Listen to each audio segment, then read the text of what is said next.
You guys hear that? Dude, are you kidding me?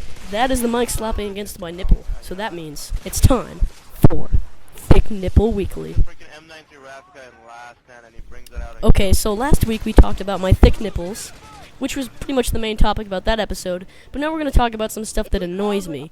Some very annoying stuff, which I'm pretty sure is annoying for you guys too. One thing that's really annoying is men who always lie about their penis size.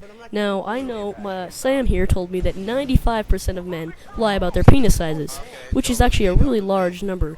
And I just don't understand why guys need to do that. There's no reason to hide it. There's probably a girl out there that will accept it. If you're 1 inch, 2 inch, 3 inch, I don't care. There's a girl out there for you.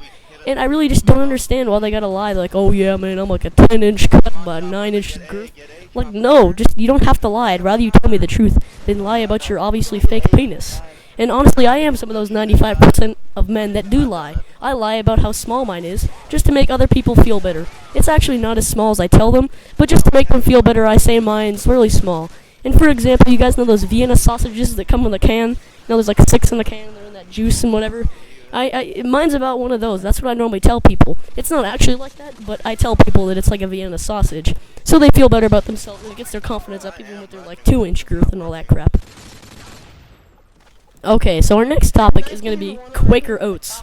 And I don't know if you guys can hear in the background, but AJ is sitting on the floor laughing. That's TGI Mayhem. And honestly, I don't see what's so funny about Quaker Oats, other than the person who displays Quaker Oats looks like a freaking goddamn pedophile. He obviously is one too. He just sits there with a bowl of goddamn Quaker Oat bars, and he waits for little kids to come by and grab them. He obviously gets a freaking hard-on from that, and just sits there and he's like, oh, it just creeps me out.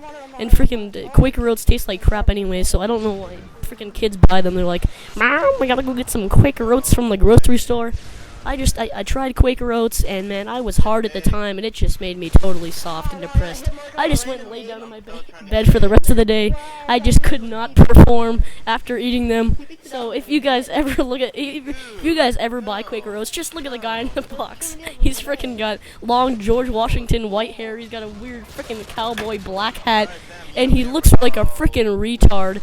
I don't understand why they would choose someone like that to display freaking stuff for children. I mean, they should freaking put like a bunny on there. I don't know, something that's appealing to children. I mean, I don't know, put some freaking bitch with a hot ass. I don't care. Do you think I care? Okay, so our final topic of the day is shit. Now, I mean, I don't know about you guys, but my poops are freaking huge. Most of the time I take them every day, but there's periods where I go 2 or 3 days without pooping, and I just take like a freaking 4-pound dump. I don't even know how to describe it. I lose like half my body mass when I go to... I just don't understand it. It just freaking all slides out, and I gotta use like an entire roll of toilet paper to clean up the mess. Then my toilet gets clogged, and my mom gets all pissed off at me, and then she just starts screaming at me, and then she's too lazy to fix it. And then my dad comes over, because he was a plumber for like 6 years. Now he's a mailman. I don't know what happened. He was in the army for 4 years, and it just went downhill from there. But he has to come over, and he's got like all these plumbing tools, and he freaking fixes it. And then he's like, no, you gotta use less toilet paper when you're wiping your ass, son. And I'm like, well, Dad, I can't help it. So, you know, if I use the amount of toilet paper I do use, then so be it. I mean, the big poops I take, they need a lot of toilet paper to handle it. And, you know, obviously you guys might not experience the big poopness that I do. Maybe some guys do. Maybe you're like, oh, yeah, I take those 3-pound poops just like you. I use all the toilet paper. I have the same experiences. My mom gets pissed off.